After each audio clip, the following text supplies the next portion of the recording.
Hey guys, it's Kneon. I'm here with Geeky Sparkles. Hello. And the billion-dollar question is Disney becoming a monopoly at the movie theater? Well, that's not a question. That's like a statement. That is kind of a statement. But yeah, so Disney's practices, Disney's, I guess, share of screens, share of the box office has been the subject of a lot of speculation, a lot of articles over the last year, especially, and we're going to talk about that. It goes back further. I will bring. Oh yeah, yeah. But you know, ever since they acquired Fox, especially, it's gotten very, very weird with Disney. Now in South Korea, a group is calling Disney out, saying that they are a monopoly. Yep. Disney's a monopoly. It's all over Frozen 2. At least because of Frozen 2, which we'll explain in a minute. But before that, please subscribe to CLOWNFISH TV if you have not done so already. We are at about 80,000 subs, hoping for 100,000 soon. That is nowhere near a monopoly. No. Because there are people with many more subs than we have, but we absolutely appreciate the support, guys. Thank you very much. So we just can't let Frozen go. Frozen's making bank. It's making ridiculous money, and part of the reason it might be making ridiculous money is there aren't a lot of other options. Yeah, so apparently in South Korea, which I wrote an article about this again on the Pirates and Princesses blog, which is piratesandprincesses.net, there is a public welfare group, and they have filed like with litigators about this problem that they think there is a monopoly here, that it violates their anti-monopoly laws because it is being shown on 88% of screens. Not theaters, 88% of the screens in the country are showing Frozen 2. 88% of the screens. That's crazy. So what? They don't have any other options over there? Well, they're making sure they don't. Well, so it's easy to hit all these billions they hit when they're monopolizing the screens, which we know they do here too. And we're going to get to that in a bit. Yeah. So this says that they filed the complaint with South Korea's Central District Prosecutor's Office. That sounds very, very official, requesting a probe into Walt Disney Korea's suspected monopoly of the domestic movie market. 88%. 88%. They said that Disney's wide release of the film Frozen 2 falls under a clause that defines an individual company with over 50% of market share as a market-dominant enterprise. Disney has attempted to monopolize screens and seek great profit in the short term. Yeah, restricting the consumer's right to choose, which is what's going on. So it's this public welfare committee type group that's going on doing this. Now they've hit what they say it was 61.2 million. Yeah. Because they were running it. Yeah, sure. Of course they did. When they're only, there's only what 12% of screens that don't have it on. Yeah. So 12% do not have Frozen 2 on the screen.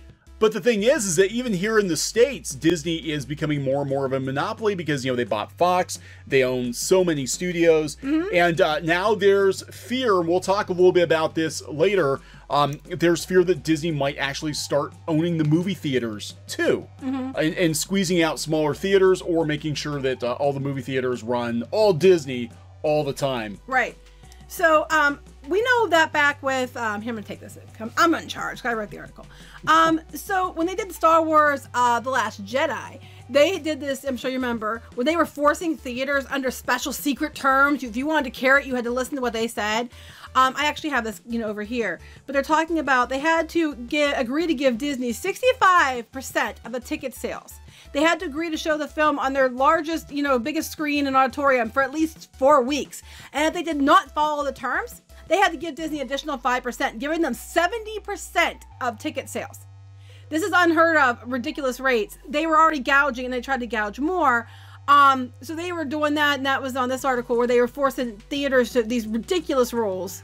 Yeah, I remember that from last year. That was kind of a tipping point. I mean, not only with the fans, not only did The Last Jedi break the fandom, but a lot of theaters had some very negative feelings about Disney over there, what they were calling Gestapo techniques to push Star Wars because they want Star Wars to do so well, and it wound up doing like half of what The Force Awakens did. But they're saying, by these numbers, well, yeah, because they were making sure that it was in there, and then there was the question with Captain Marvel about they were running it on multiple screens and not letting other things in because of it. I know they were saying they couldn't run Avengers Endgame in certain theaters on Thursday like they usually do it a day early because Captain Marvel was still supposed to be run to make sure Carol's numbers were raised. And then people have pictures of empty theaters that were supposedly sold out and everything else. I'm just pointing that out. Gotta protect Carol. We gotta protect Carol. Not just that, they're protecting that they have to have billion-dollar hits no matter what.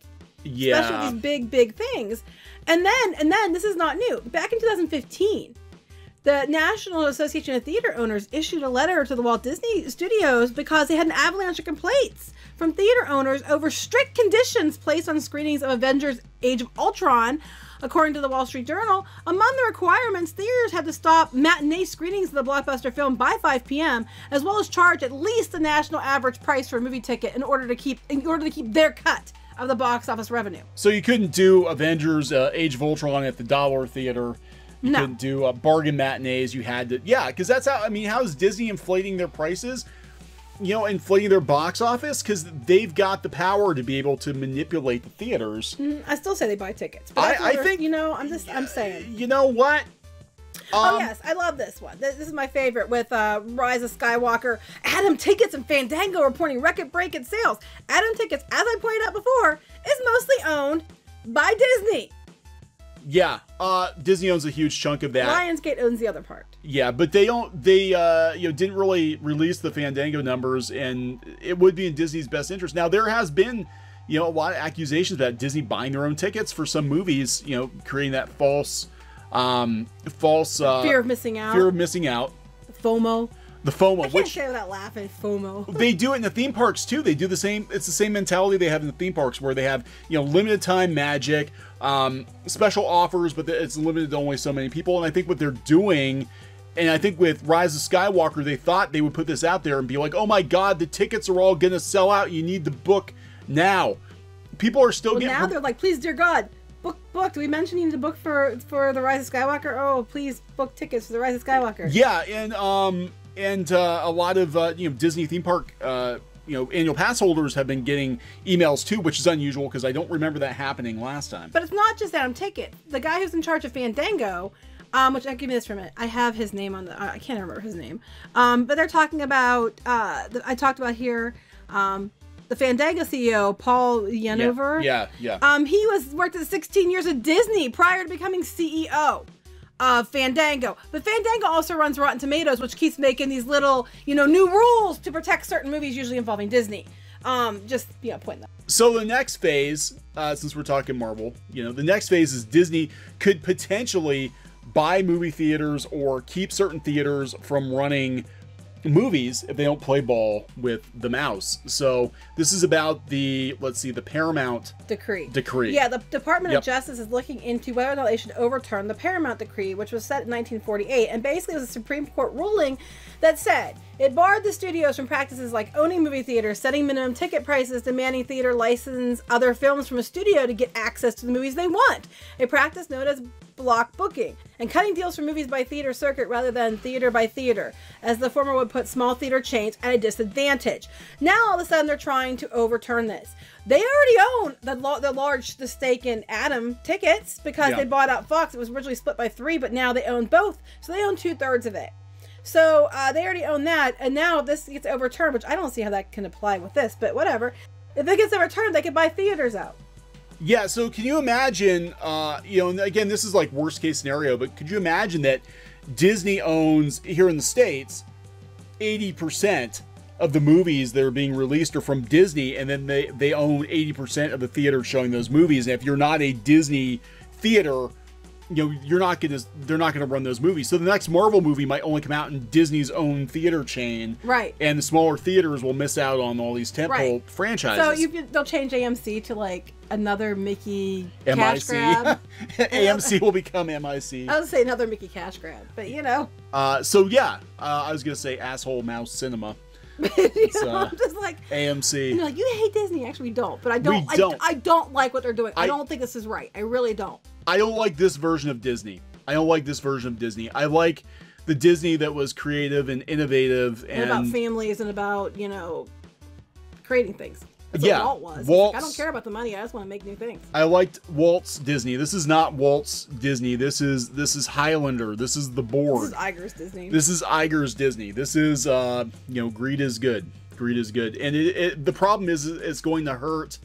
You know, it's going to hurt moviegoers because you're only going to have Disney product pretty much. No, a lot of people are arguing that Disney wouldn't do this. Yeah, they would. Yeah, they would. They totally would. They absolutely would. I have no doubt. Absolutely would. They would totally do it. And then make it like the Princess Theaters or something, you know? They would Mickey Magic Theater. Well, look what they're... Mickey Magic Cinema. God, Mickey Magic Cinema. Look what they're doing in the theme parks. They're... Yeah, I was going to mention the theme parks. Yeah, they're not allowing, like, third-party stroller companies. Yeah, they're blocking that. Yeah, because they want their either, you know, you rent off of them or they have their approved vendors. Disney would absolutely do this.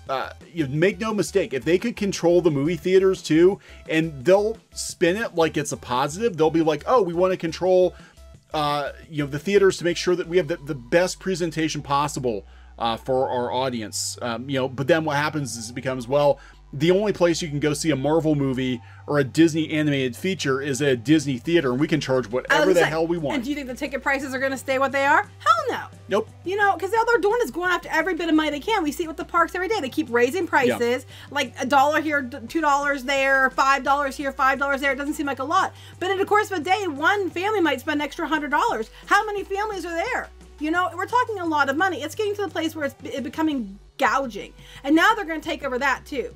So, now this of course is open to other theaters, other studios that could buy theaters as well if this gets overturned. But I don't think it's a very cool thing to do because it's what's keeping everything fair. And then they're going to completely upend it.